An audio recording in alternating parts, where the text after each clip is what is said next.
Y en esta oportunidad estoy súper, súper feliz de poder presentar a una gran amiga. Creo que para todos es muy, muy conocido. Estamos felices de que pudiera esta especial invitada acompañarnos el día de hoy. Ella es graduada en educación artística. Vayan imaginando quién puede ser. El posgraduada de dirección coral. A quienes nos gusta la música ya podemos imaginarnos de qué se trata.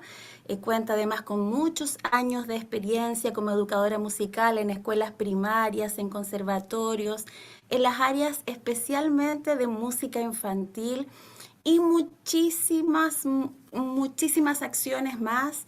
Así es que estamos muy felices. Ahí ya pueden verla en pantalla. Marla, bienvenida y muchas gracias por estar con nosotros en el quinto webinar internacional de Rafa. ¿Cómo Olá, estás? muito bem, eu estou bem. Muito obrigada, Nina, pelo carinho. Boa tarde a todos. É uma alegria muito grande falar com vocês nessa tarde, nesse evento tão importante, tão rico, tão cheio de pessoas capazes.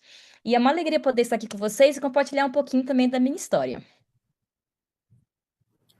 Bueno, esta vez esta conversación va a ser bilingüe. Yo pregunto en español, Marla responde en portugués, porque el amor traspasa barreras idiomáticas. Así es que vamos con la primera pregunta, Marla, para que nos cuentes un poquito, considerando tu formación artística y la experiencia que tienes en la enseñanza, ¿hay alguna relación entre las habilidades musicales y algunos signos de autismo que tú pudieras haber conocido o experimentado? ¿Y cuál fue el mayor dilema, el mayor problema, la mayor situación desafiante en este proceso de poder recibir el diagnóstico de autismo ya en la vida adulta? Sim, vamos lá. Bem, eu vejo, tanto na minha vida quanto na vida de alunos, de outras crianças, dos meus filhos, que a música. Os autistas geralmente gostam muito da música, porque a música, para ela funcionar, ela tem muitos padrões. Ela funciona a partir de padrões, de escalas, de notas, padrões rítmicos, padrões de harmonia.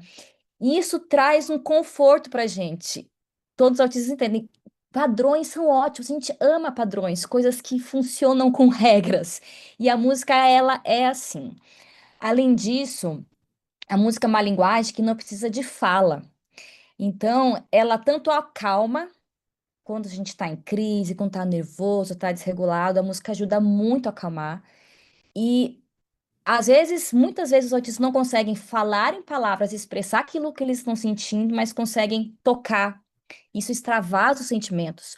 Ou então conseguem cantar. Eu conheço várias crianças autistas que não falavam, eram crianças autistas não verbais, e que começaram a verbalizar através de músicas, através de canções, inclusive canções nossas do canal Minha Vida é uma Viagem.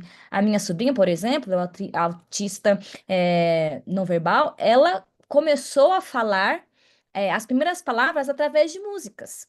Então, atinge uma área do cérebro, uma área da linguagem que é extraordinária. Então, assim, a música, ela é fenomenal. Inclusive, na minha vida, eu sei que a música fez uma diferença muito grande, porque eu recebi meu diagnóstico apenas com 36 anos.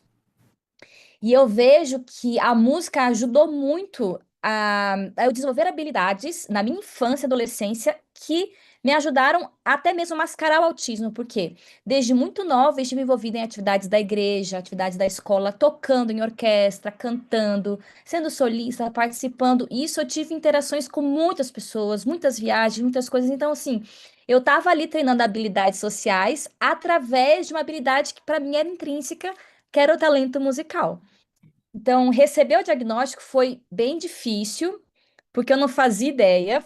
Tem gente que sempre acha, tem alguma coisa estranha comigo, vai atrás porque desconfia. Não, eu fui atrás por questões de sensibilidade, superdotação. Quando veio o de autismo, para mim foi uma surpresa muito grande, até porque eu tinha uma visão muito limitada e estereotipada do que era o autismo. Eu falava, não, eu não sou autista. Mas quando eu comecei a entender o que, que era de fato autismo nível 1, como se manifestava, eu precisei reescrever a minha história e entender quem de fato eu era. Então, essa reconstrução e esse autoconhecimento foi doído, mas ao mesmo tempo trouxe uma sensação maravilhosa, uma nova perspectiva de vida, uma nova qualidade de vida que realmente foi assim, divisor de águas na minha vida. Marla, qué hermoso ver cómo el lenguaje de la música traspasa incluso las barreras, de las características personales, de las condiciones, incluso de los dolores del Sim. alma. Así es que qué maravilloso haber tenido esa experiencia.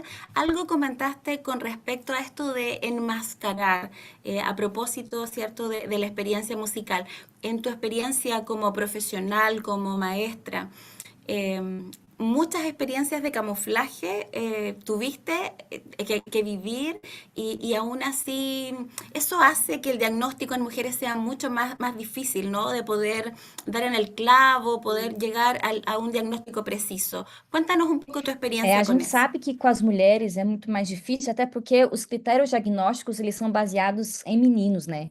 E as meninas, elas são criadas para elas serem, para agradar, para observar.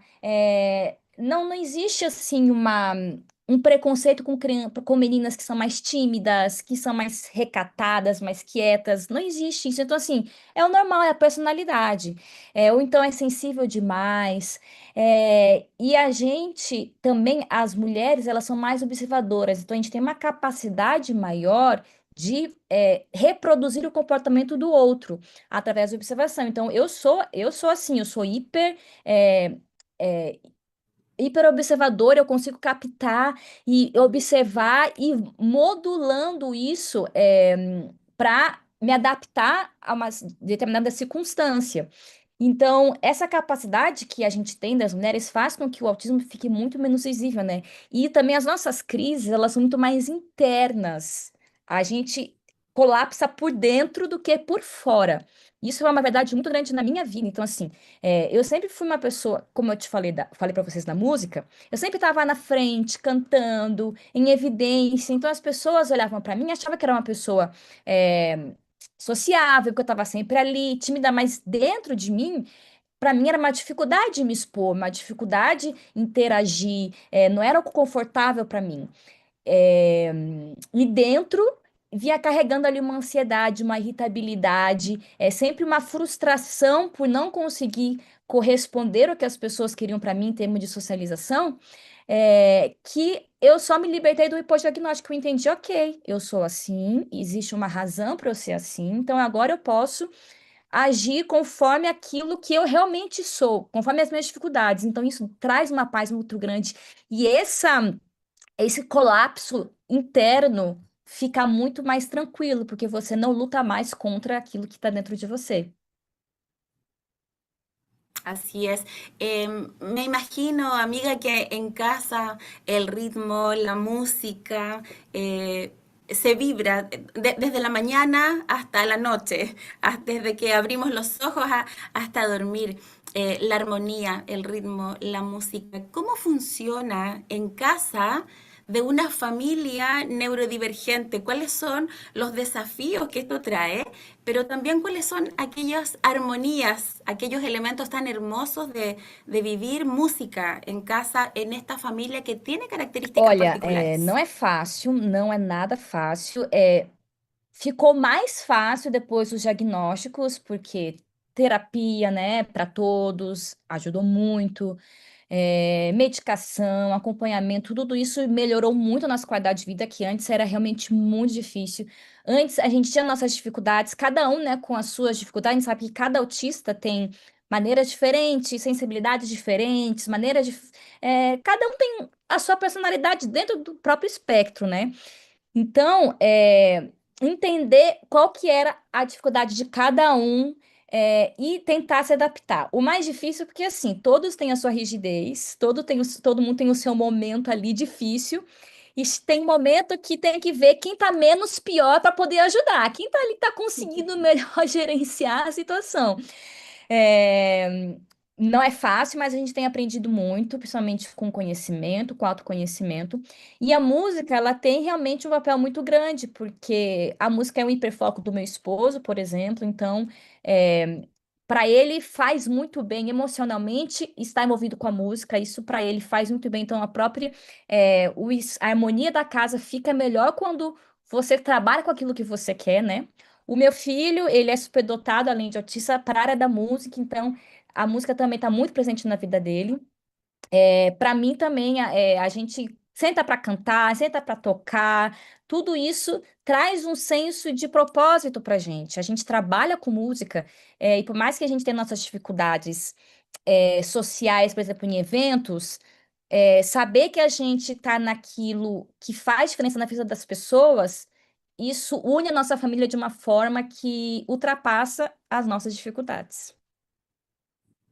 Qué hermoso saber que la música finalmente les une, a pesar de las diferencias que puede tener cada uno. Yo trato de imaginar tu casa, no sé, los niños, tú de pronto y sintiendo la melodía y los desafíos que esto significa. Y yo quiero agradecer el que nos abras tu corazón y nos converses, nos cuentes un poco de cómo vive la realidad una familia neurotípica cada día, porque hay muchas personas que probablemente viven desafíos tan importantes y no saben cómo lidiar con eso. Y en relación a estos desafíos, por ejemplo, en la vida doméstica, que es mucha gestión constante, articulación y todo, ya finalmente, ¿cómo lidia? ¿Cómo enfrenta Marla estos Olha, não desafíos? é fácil. Inclusive, a gente, né, hoje tem profissionais, a literatura nos diz que muitas mulheres autistas, elas só vão de fato colapsar, buscar ajuda profissional e se descobrem autistas depois da maternidade, depois do casamento, quando aumentam as demandas. Então, eu vejo minha vida, por exemplo, até ter filhos, eu tinha muito controle da minha vida.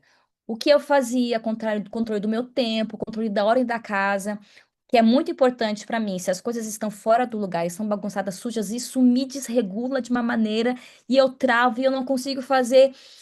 E com os filhos, a gente perde totalmente esse controle, porque eles demandam da gente, nos chamam, você não tem mais domínio do seu horário, você não tem mais tempo para si, para seu hiperfoco. Então, isso vai gerando uma exaustão emocional muito grande, e física também. Então, eu hoje eu entendo que eu preciso ter ajuda em casa. Eu tenho que ter alguém em casa me ajudando. Eu faço questão de priorizar isso, porque eu sei que eu não dou conta, por exemplo, de cuidar dos meus filhos, de levar para terapia, de ter uma vida profissional que envolve nossas viagens. Por exemplo, quando a gente viaja para cantar, a gente lida com o público. Quando eu volto, eu fico uns 2, 3 dias muito mal. Eu fico ali, Xandal, eu fico hiper cansada, não consigo falar muito, eu fico irritada. Então, se eu, por exemplo, não tenho ninguém para me ajudar, a casa fica um caos e eu não consigo dar conta. Então, assim, eu sei que eu preciso dessa ajuda, porque senão eu não consigo, ter saúde emocional. Então, quando eu, por exemplo, não estou nisso, eu tenho que aprender a não me cobrar tanto. Então, está bagunçado, está sujo, ok, eu vou fazer dentro do meu limite. Se eu não consigo, vou parar um pouco, vou lá para o meu hiperfoco. Eu exijo muito, muito menos de mim mesma, porque agora eu entendo meus limites. Eu consigo ser até onde eu posso ir, onde está o limite de eu entrar num colapso, entrar numa irritação, algo que vai ser danoso para mim e para minha família. E tudo isso é com autoconhecimento, com certeza. Marla, cuéntanos un poco cuáles son tus estrategias para ir minimizando la sobrecarga que significa ser profesional, ser mamá, ser esposa, llevar la gestión del hogar, aparte de la ayuda que puedes tener, de estar acompañada. ¿Hay algunas otras estrategias que utilizas para bajar esta sobrecarga o para enfrentar la sobrecarga?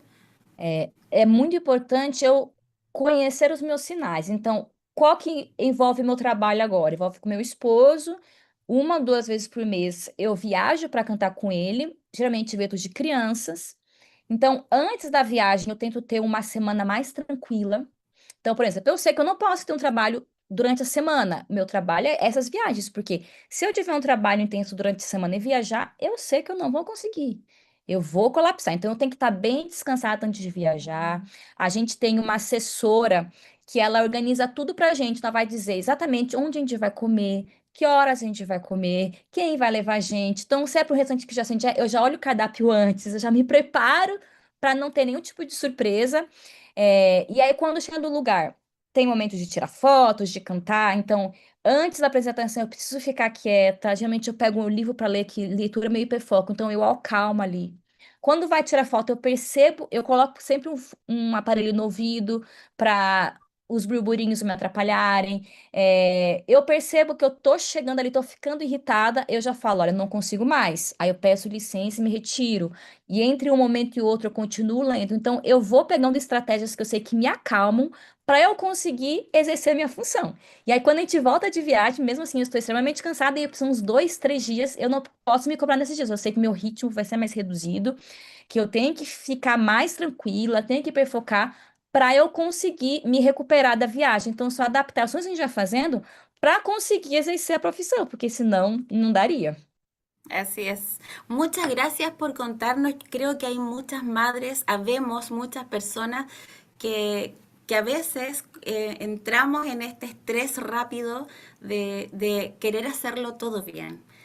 Y eso nos tensa, nos sobrecarga. Así es que es tan hermoso saber que hay otra persona, otra mujer, otra mamá, otra esposa que lo vive de manera similar, pero compartir las estrategias que tiene sin lugar a dudas favorece la experiencia que muchas madres tenemos cuando nos enfrentamos a esta sobrecarga.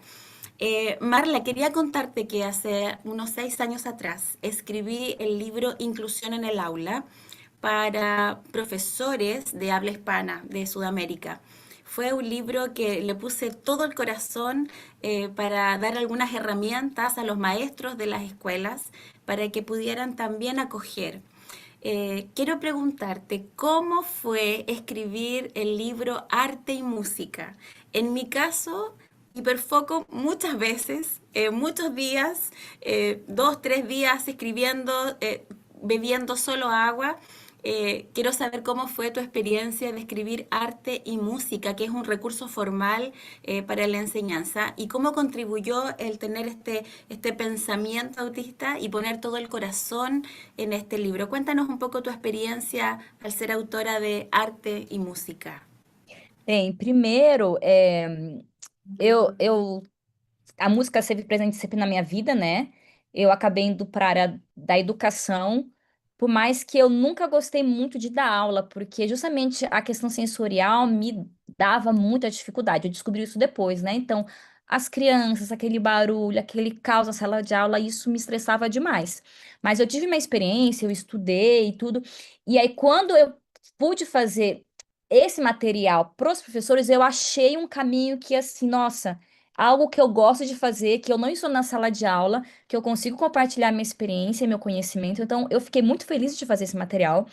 E na hora de elaborar, eu creio que a gente tem a gente é meticuloso, né? A gente é detalhista. Então, é um trabalho que exige muita pesquisa, que exige muita criatividade, você conseguir pegar vários conhecimentos e resumir. Então, eu sei que eu tenho essa capacidade de pesquisar e depois resumir, colocar em caixinhas diferentes, fazer um resumo e elaborar. Então, assim, eu não sei explicar muito bem como isso funciona na prática, mas para mim foi algo que me deu muito prazer e algo que eu fazia na minha casa, no computador. Então, para isso, foi muito bom, eu gostei muito de fazer. Na época eu não sabia que era autista. Mas hoje eu sei que os meus traços de organização, de detalhista, ajudou muito nesse processo. Gracias, Marla, por compartirnos, porque sin lugar a dudas eso también fue una bendición para las personas que pudieron leerlo, seguramente aprendieron también mucho de ello. Quisiera que tú me pudieras comentar un poco también acerca de el diagnóstico de autismo en mujeres. ¿Cómo es que tener autismo, cómo es que saber, tener el diagnóstico claro, afecta las relaciones que podemos tener con la familia, con los amigos. En tu caso, viviste en un mundo muy social, por lo tanto, las experiencias se vivían tal vez muy desde adentro, ¿no? Pero ¿cómo lo vive en este relacionamiento? ¿Cómo lo viven los padres? ¿Cómo lo viven los hijos? ¿Cómo lo vive tu familia? ¿Cómo lo vive tu iglesia, tu comunidad? Bem, eu acho que depois do autismo eu aprendi a não me culpar tanto, porque eu me culpava muito por ter dificuldade em amizades. Então, eu não tenho dificuldade com os relacionamentos superficiais. Então, eu chego aqui, a pessoa fala comigo, ou na igreja, no evento, eu dou oi, eu converso, mas relacionamentos mais profundos eu tenho muita dificuldade. Então, até mesmo com minha família, com as pessoas próximas, dificuldade de receber pessoas na minha casa. Então, eu achava assim, nossa, eu, como esposa de pastor, eu coloquei, tem que receber pessoas na minha casa, mas eu sempre odiei receber pessoas na minha casa. Para mim, eu fico muito ansiosa. Ou se não, passar muito tempo sentada conversando com alguém, não é, me dá muito desgaste isso. E eu me culpava, achava, isso é falta de cristianismo, eu me culpava. Então agora eu entendo, eu sei que não é um problema espiritual, que é um problema realmente do meu cérebro, é um transtorno. Então me respeito muito mais. Só é difícil porque assim. Você vive uma vida, 36 anos, fazendo aquilo que estava além daquilo que você conseguia. E agora você deixar de fazer, muitas pessoas às vezes não entendem. Ah, mas você fazia isso antes, por que que agora você não faz mais? Porque agora eu entendi que realmente isso me desgasta. Graças a Deus, assim, na minha família, as pessoas próximas a mim entendem muito isso. É, os meus melhores amigos são todos neurodivergentes, ou TDAH, ou autista, ou subdotado, o que faz com que a gente tenha mais identificação.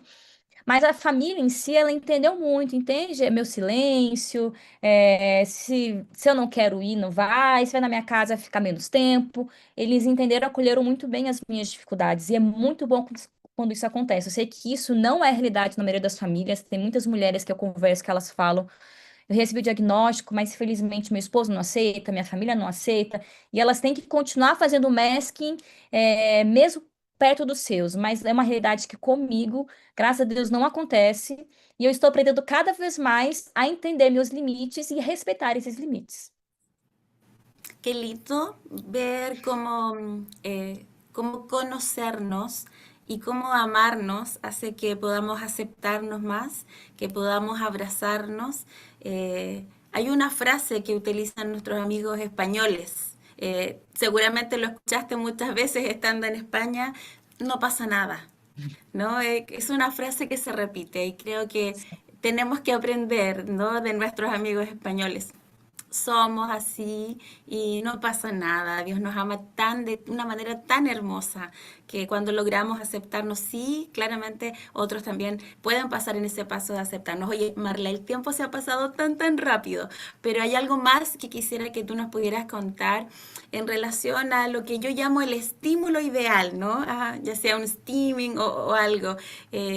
¿Cómo tú integras conscientemente, ¿cierto?, en tu vida esto que te permite recargar las energías para enfrentar los desafíos de la vida diaria, especialmente después de una demanda tan grande como un concierto, como ir a cantar, como tal vez algo que no signifique mucha energía cognitiva?